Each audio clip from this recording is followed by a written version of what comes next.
4단원입니다. 역동적인 화학 반응, 화학 반응에서의 동적 평형. 자, 새로운 용어는 알아둡시다. 맨 첫 번째, 가역 반응.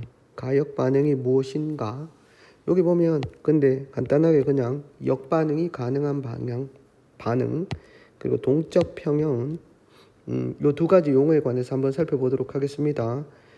일반적으로 만약에 화학 반응에서 오른쪽으로 진행되는 거, 화살표 오른쪽으로 진행되는 반응을 정반응, 왼쪽으로 진행되는 반응을 역반응이라고 하고, 정반응과 역반응이 모두 일어날 수 있는 반응을 가역반응이라고 한다.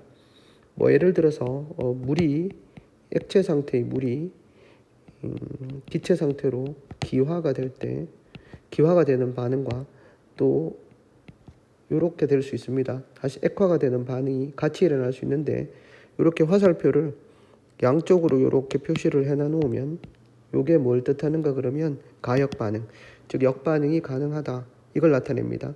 이런 형태의 반응을 우리가 가역 반응이라고 이야기합니다.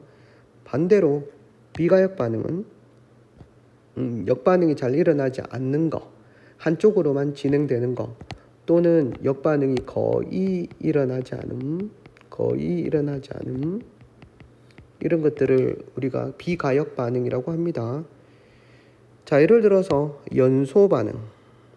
자, 물질이 산소와 반응해서 열과 빛을 내면서 열이나 빛을 내면서 타는 현상을 연소라고 합니다.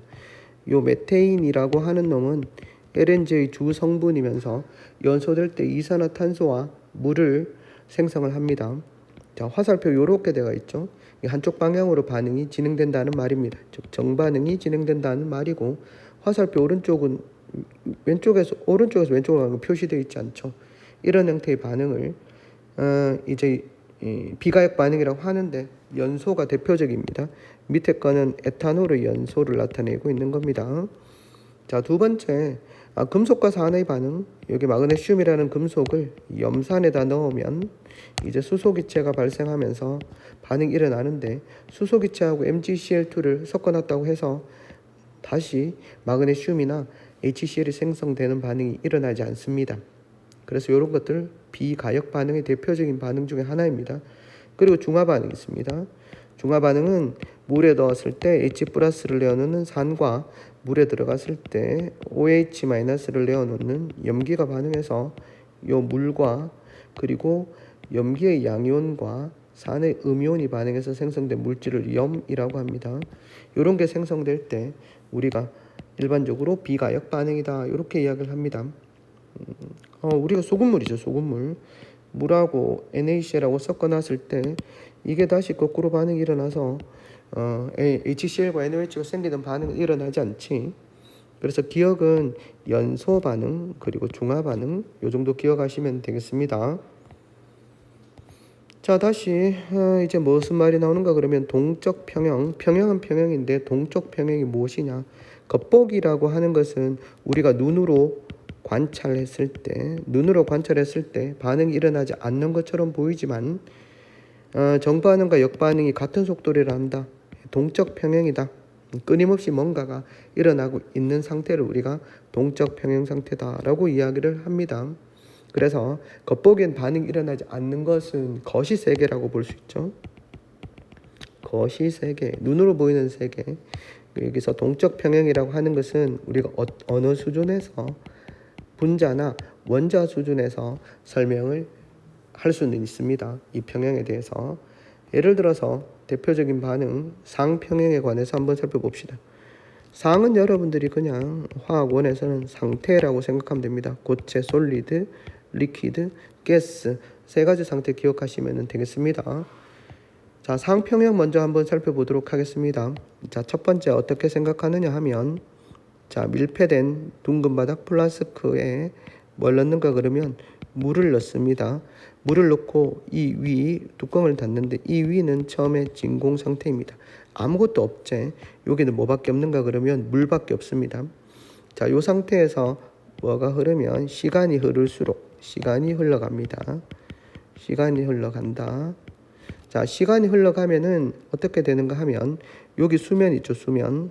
요 수면의 높이가 낮아지다가 일정해집니다. 낮아지다가 일정해진다. 이게 눈으로 보이는 거죠. 낮아지다가 일정해진다. 그럼 왜 낮아지다가 일정해지는가에 관한 거를 분자 수준에서 한번 설명해 보도록 하겠습니다. 자, 예를 들어서 시간이 지났을 때 여기에 보시면 요 액체의 표면에서 뭐가 일어나는가 하면 기화가 일어납니다. 표면에 있는 물 분자들이 안쪽에 있는 분자들 간의 인력을 끊고 표면에서 기체로 되는 현상, 우리가 증발이라고 합니다. 기화의 한 종류입니다. 자, 처음에는 증발 속도는 온도가 일정하면 증발 속도는 일정합니다. 당연히 온도가 높아지면 증발이 잘 되겠죠. 자, 여기 보면 화살표가 5개가 나갑니다. 맞지? 증발이 되는 놈이 5개다. 자, 초당 5개가 들어가는데 처음에는 아무것도 없었지만 나가 있는 놈들 중에서 한 개가 다시 돌아오는군요. 이걸 우리가 응축되는 속도다라고 이야기합니다. 자, 처음에는 증발 속도가 응축 속도보다 엄청 많이 빠릅니다. 알았지? 빠르지만 시간이 계속 흐릅니다. 시간이 계속 흘러가면은 증발 속도는 그대로입니다. 증발 속도는 그대로기 때문에 증발 속도는 그대로지만 응축 속도보다는 항상 크기 때문에 이 공간에 있는 기체 분자 수는 처음 상태보다도 기체 분자 수는 점점 어떻게 되는가 그러면 기체 분자 수는 많아집니다. 기체 분자 수는 요게 제일 많겠지. 요 상태 기체 분자 수는 많아집니다. 그렇지만은 응축 속도도 점점 나가 있는 놈이 많아짐에 따라서 응축 속도도 빨라지게 되어 있습니다. 자, 그럼 시간이 좀 더 충분히 흐른 다음이다 라고 생각해 봅시다. 시간이 충분히 흐르면 요 수면의 높이 변화가 없습니다. 높이 변화가 없고 일정해지는데 그럼 왜 높이 변화가 없냐 이거지. 이때는 뭐하고 똑같다. 증발 속도하고 응축 속도하고 같아지기 때문이다 라고 볼 수 있습니다.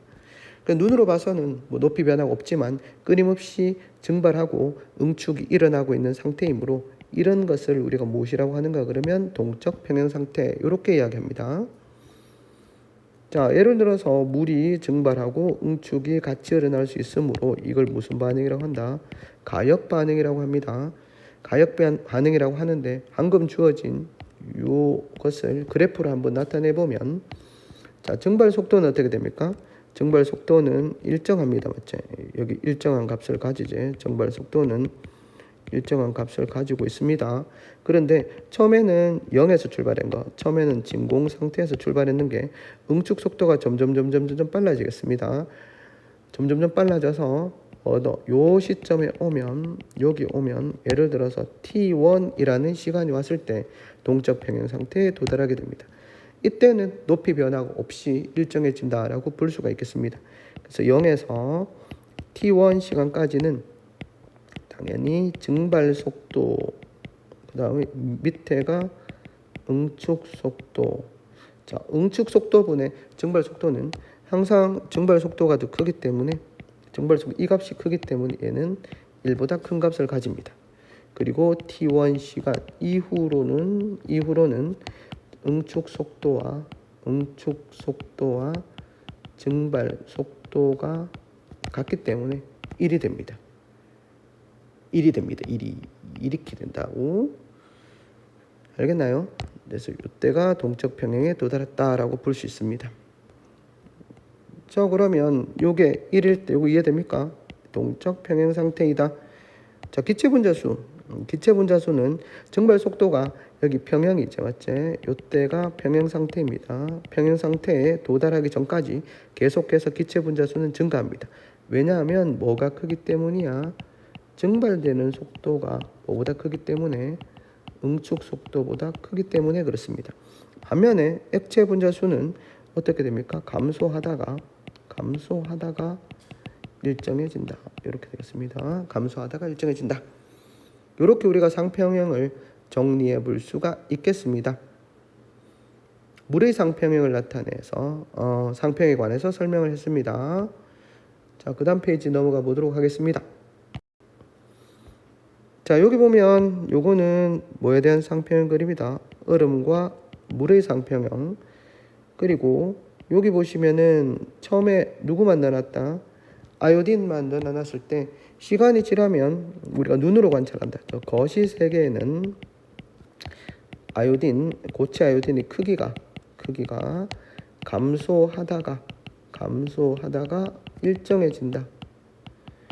자, 이걸 분자 수준에서 설명해 봅시다.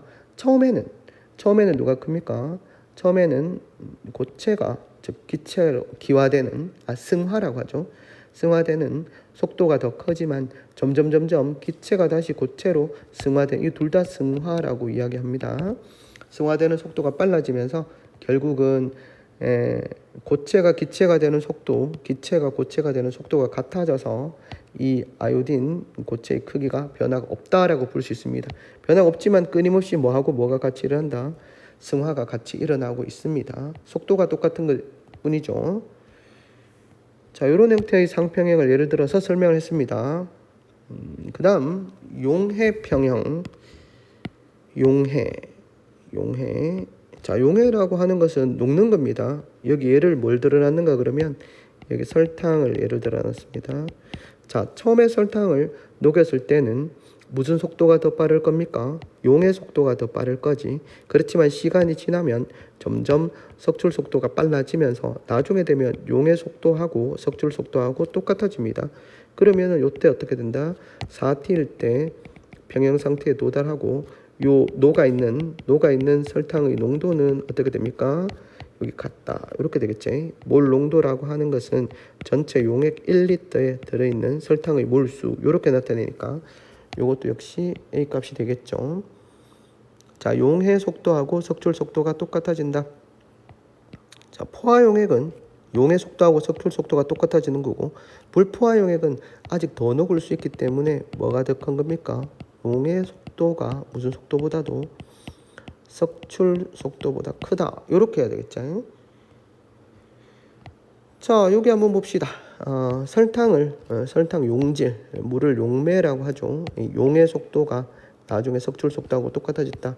그때 동적 평형에 도달한다입니다. 그때가 포화 용액, 방금 정리했죠. 용의 속도하고 석출 속도하고 똑같아진다입니다. 자, 겉으로 봐서 설탕의 양이 일정한 것 같지만 끊임없이 반응이 일어나고 있다는 것을 뭘 통해서 알 수 있는가 그러면 우리가 흰 설탕 포화 용액에다가 뭘 넣게 되면 흑설탕을 넣어 봅시다. 흑설탕을 넣어주면 용액의 색깔이 흑설탕을 넣어 주었을 때 색깔로 바뀝니다. 그 이유는 용해가 일어나지 않는 것이 아니고 끊임없이 용해가 일어나고 석출이 일어나고 있기 때문에 더 이상 녹지 않는 것이 아니고 녹고 있는데 속도가 똑같다. 이렇게 볼 수가 있겠죠. 좀 더 유식하게 우리가 NaCl 포화 수용액을 한번 봅시다. NaCl이 포화되어져 있다. 자, 여기서 Na는 23짜리, 질량수가 23짜리인 걸 한번 써봅시다. 얘는 어떻게 녹아져 있겠습니까? 플러스하고 Cl 마이너스, 그리고 질량수가 23짜리죠. 자, 여기다가 우리가 Na 포화된 거에다가 NaCl을 다시 넣어주는데 여기는 24짜리 질량수 24인 걸 넣어주면 시간이 지나면 용액 중에 Na 플러스 24짜리도 존재하게 됩니다. 무슨 말인지 알겠습니까? 자, Na 플러스 23짜리가 녹고 석출됨이 반복되는 것 중에 24짜리도 역시 같이 어떻습니까? 안에 들어가면 용해가 일어난다는 말이지. 그래서 포화 상태라고 해서 더 이상 용해가 일어나지 않는 것은 아니다 라는 것을 우리가 이 예를 통해서 알 수 있습니다. 자, 맨 마지막으로 나오는 화학평형 한번 봅시다. 자, 화학평형은 여기 뭘 넣는가 그러면 NO2라는 놈이 색깔이 젓갈색입니다. NO2를 넣어 주었을 때 처음에는 젓갈색이지만 시간이 지나면 눈으로 보기에는 어떻게 되는가 하면 젓갈색이 연해지다가 색 변화가 더 이상 없다 이렇게 됩니다. 이유는 어떻게 설명할 수 있습니까? 처음에 NO2가 뭐가 되는 속도가 더 빠르다. N2O4 사선화 이질소가 되는 속도가 빠르지만 처음에는 정반응 속도가 빠르지만 다시 역반응 속도가 빨라지면서 색깔 변화가 없다는 것은 동적 평형 상태에 도달했다는 뜻입니다. 자, 반면에 여기도 어떻습니까? 여기는 무색의 N2O4만 넣어 두었습니다. 그럼 시간이 지나면 N2O4 이런 식이 되겠죠. N2O4가 2NO2가 되는 거. 시간이 지나면 누가 생기겠습니까? NO2가 여기도 진해지다가 색깔이 진해지다가 일정해진다. 진해진다는 것은 뭐가 생겨져 있단 말이야? 여기 N2O4가 원래 있었는데 누구도 같이 생기면서 NO2도 같이 생기면서 나중에 생성되는 속도랑 그 다음에 분해되는 속도랑 똑같아졌다는 얘기를 할 수 있겠습니다. 이런 형태의 평형을 우리가 화학 평형이라고 합니다. 자, 우리가 동적 평형에 도달했을 때는 반응한 것과 생성된 것이 항상 농도가 일정하게 유지가 됩니다. 농도가 일정하게 유지가 된다는 사실을 잘 기억을 해둡니다. 일정하게 유지가 된다. 했습니까? 상평형, 그 다음에 용해평형, 화학평형 마찬가지입니다. 상평형에서는 상태 변화 속도가 똑같아지는 거고, 용해 속도하고 석출 속도하고 똑같아지는 거고, 정반응 속도하고 역반응 속도가 똑같아지는 겁니다. 자, 그래프를 한번 비교해 봅시다. 아까 전에 여러분들이 만약에 화학평형에서 속도를 한번 보시면 이렇게 감소되는 속도가 있고 이렇게 증가되는 속도가 있습니다. 요때가 뭐에 도달했다? 이때 T1에서 뭐에 도달했다고 볼 수 있습니까? 이거 같다 알았지? 요거는 무슨 속도고 얘는 정반응 속도는 점점 느려지면서 요거는 뭐냐? 역반응 속도지. 역반응 속도는 점점 빨라져서 어디에 도달한다? 정반응과 역반응 속도가 같아지는 동적 평형 상태에 도달한다. 이렇게 볼 수 있습니다. 그렇죠? 화학평형에서 속도고 아까 전에 그래프에는 어떻게 됩니까? 아까 전에 여러분들이 상평형 그래프에는 어떤 그래프를 봤었습니까? 자, 여기 뭐다? 여기 뭐야? 이게 정발 속도. 물의 상평에서 정발 속도는 일정합니다. 이게 일정한 값을 가지지. 일정한 값을 가지는데 응축 속도가 점점 빨라졌다가 이렇게 요때 되면 T1 이후에 평형 상태에 도달합니다. 여기서는 얘가 응축 속도고 얘는 무슨 속도다? 증발 속도다. 이렇게 볼 수 있습니다. 자, 어떤 차이가 있습니까? 화학 평형에서는 정반응 속도가 점점 느려지면서 역반응 속도가 빨라져서 평형에 도달한다. 그리고 상평형에서는 이제 물의 상평에서 증발 속도는 일정하지만 응축 속도가 빨라지면서 이때 평형 상태에 도달한다. 내용은 비슷하지만 속도를 설명하는 면에서 약간 차이가 있습니다. 자, 문제를 한번 풀어보도록 합시다. 1번 문제 봅시다. 자, 여기 AA 증발 속도하고 응축 속도하고 똑같아졌으니까 여기에서 어디에 도달한다? 평형에 도달한다 라고 볼 수가 있겠습니다. 그리고 응축 속도는 점점 빨라지죠. 점점 빨라지니까 이렇게 큰 값을 가지는 게 맞겠죠. 그리고 X는 평형에 도달을 이유니까 응축 속도가 똑같아져야 되겠고 당연히 가역 반응이라 해야지 평형을 설명할 수 있습니다. T와 ET에서 야는 감소하다가 일정해지죠. 시간이 지나면 감소해지니까 누가 더 크다? T에서 양이 더 많다라고 볼 수 있겠고 X는 A가 되겠습니다. 이렇게 1번 이렇게 볼 수 있겠습니다. 자, 다음 2번 문제로 가볼까요? 그 다음 페이지.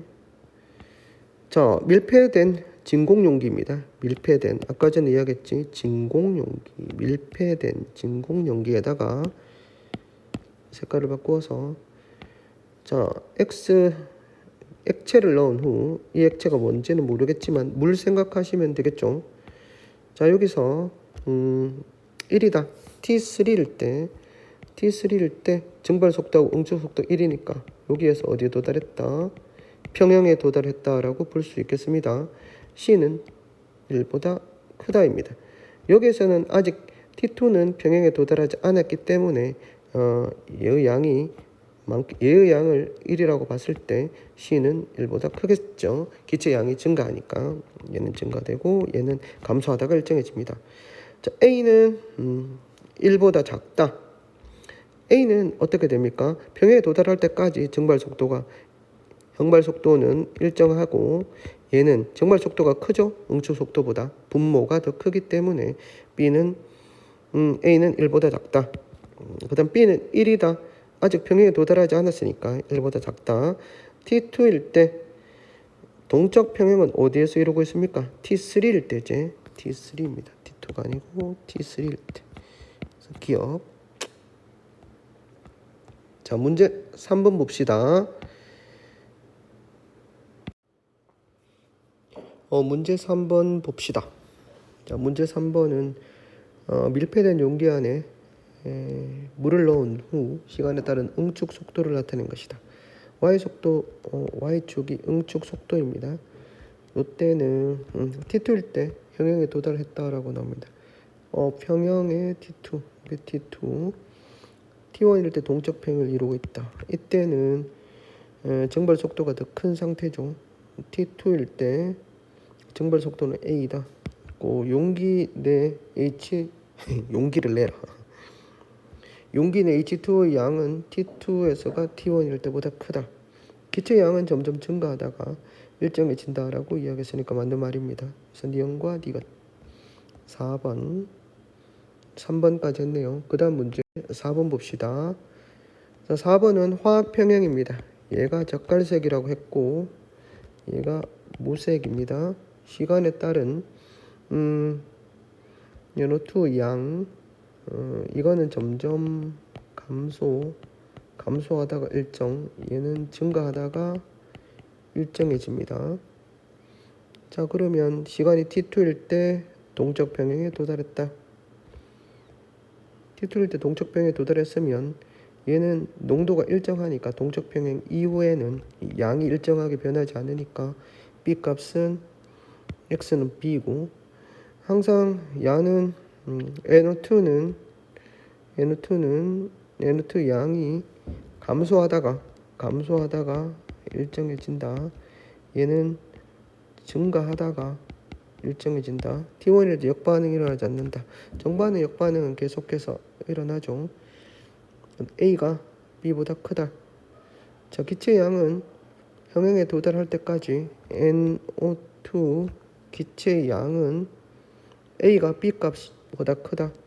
기체 양은 평형에 도달할 때까지 계속해서 얘는 감소하고 얘는 증가하고 이렇게 되죠. 그러니까 B 값이 크기가 더 작다 이렇게 되겠습니다. B 값이 크기가 더 작다. 자, B로 갈 적에 N2O4 양은 증가하고 NO2 양은 감소하니까 분모가 더 크니까 A가 더 크다. 그래서 니은과 디귿. 답은 5번입니다. 그 마지막 문제 한번 봅시다. 이 평형은 용해 평형이네. 설탕을 넣었습니다. 설탕 수용액 2T의 평형 상태에 도달했다 하니까 몰 농도는 X는 A. T일 때 설탕의 석출 속도는 0이다. 항상 석출은 되죠. 용해 속도하고 석출 속도하고. T일 때는 아직 뭐가 빠릅니까? 용해 속도가 뭐보다 빠르다? 석출 속도보다 빠를 때입니다. 2T일 때 평형에 도달했으니까 맞고, X는 그대로 A가 되겠죠. 농도 변화는 없다. 답은 니은입니다. 자, 이렇게 해서 시험 범위까지 문제 다 풀어봤습니다.